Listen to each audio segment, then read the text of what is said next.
વિધેયક લાવી છે ત્યાં આજે જ બનાસકાંઠાના ડીસામાં અંધશ્રદ્ધા ફેલાવતા 2 ઇસમોની પોલીસે ધરપકડ કરી। જી હા, વશીકરણ અને મેલી વિદ્યાના નામે છેતરપિંડી કરતા બંને લોકો 1.5 વર્ષથી ડીસામાં એક રૂમ ભાડે રાખીને લોકોને શિકાર બનાવતા હતા। આરોપીઓએ 18 મહિનામાં કુલ 15 લોકો સાથે છેતરપિંડી કરી। રોગ મટાડવાનો દાવો કરતા બંને લોકો અન્ય લોકો પાસેથી રૂપિયા ઉઘરાવતા અને આખા મામલે એક જાગૃત વ્યક્તિએ પોલીસને જાણ કરતા આ મામલો બહાર આવ્યો હતો।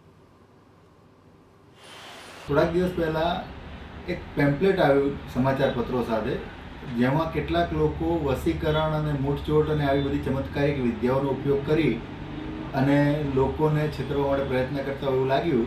જેથી મેં પેમ્પલેટમાં જે નંબર હતો એના પર કોન્ટેક્ટ કરી અને એ વ્યક્તિને ત્યાં ગયેલો। મેં પોલીસને પણ લેખિતમાં જાણ કરેલી। ત્યાર પછી હું ત્યાં ગયો અને હું અને મારા મિત્ર સાથે હતા।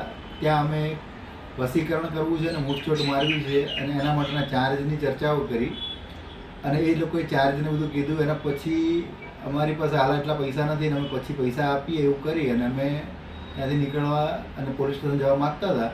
તો એમણે અમને કીધું કે તમે પહેલાં 100 રૂપિયા મૂકી દો, પછી તમે બાકીના પૈસા આપજો ને અમે તમને વિધિ કરી આપશું। જેને મૂઠચોટ મારવી છે એના ઉપર મૂઠચોટ મારશું તો તમે કહેશો તો એને લકવો કરી નાખશું, એને મારવો હશે તો મારી નાખશું। જે સ્ત્રીનું વશીકરણ કરવું છે એ પણ તમારા કીધામાં આવી જશે, છૂટાછેડા પણ કરાવી આપશું। આવા બધા દાવા કરેલા એટલે અમે ત્યાંથી પોલીસ સ્ટેશન ગયેલા અને ફરિયાદ આપેલી। આરોપીનું નામ પિન્ટુ જોશી છે। પોતે કબૂલી રહ્યો છે કે તેઓએ ઘણા લોકો પાસેથી રૂપિયા લીધા છે। આ તો 1 વર્ષ જેવો થઈ ગયો। 1 વર્ષમાં કેટલા લોકો આવ્યા છે તમારી જોડે? 1 વર્ષમાં અડધો તો રાજસ્થાન રહી ગયો, 8 મહિના તો। અહીંયા કેટલા લોકો આવ્યા છે? અહીંયા તો એને 10-15 લોકો આવ્યા। કેટલા રૂપિયા લીધા છે 10-15 લોકો જોડે? 10-15 થી લીધા હોય 40-50 હજાર જેવું। 40-25 હજાર। પછી કામ ના થાય તો પછી શું કહે એ લોકો? અડધો પૈસા પાછા આપી દે સાહેબ। આપીએ સાહેબ, આપીએ, એવું કંઈ નહીં। સરકાર જ્યારે અંધશ્રદ્ધા દૂર થાય તે માટે કાર્યરત છે ત્યારે મામલો બહાર આવ્યો અને ત્યારબાદ પોલીસે પણ એક અપીલ કરી।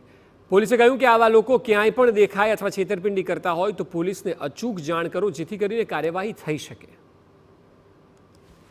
લોકોનો ક્લેમ હતો કે અમને 27,000 રૂપિયા આપો તો સામેવાળા વ્યક્તિને અમે ચોટ પહોંચાડીશું, સામેવાળા વ્યક્તિને અમે લકવો કરી દઈશું, આપને કોઈ મનપસંદીદા વ્યક્તિ હોય તો તેનું વશીકરણ કરી લઈશું। એવી બધી બાબતોને લઈ અને લોભામણી જાહેરાત આપી અને લોકોને ઠગવા આવી ગેંગને ડીસા પોલીસ સ્ટેશન દ્વારા ધરપકડ કરવામાં આવી છે। અને હું મીડિયાના માધ્યમથી તમામ લોકોને બી જણાવવા માગું છું કે આવા કોઈ પણ વ્યક્તિ હોય જો આપણે છેતરવા માટે આવું વશીકરણની વિધિયા અને આવું કહીને કરતા હોય તો આપ અમને જાણકારી કરશો તો અમે એ વિશે બી કડકમાં કડક કાર્યવાહી કરીશું।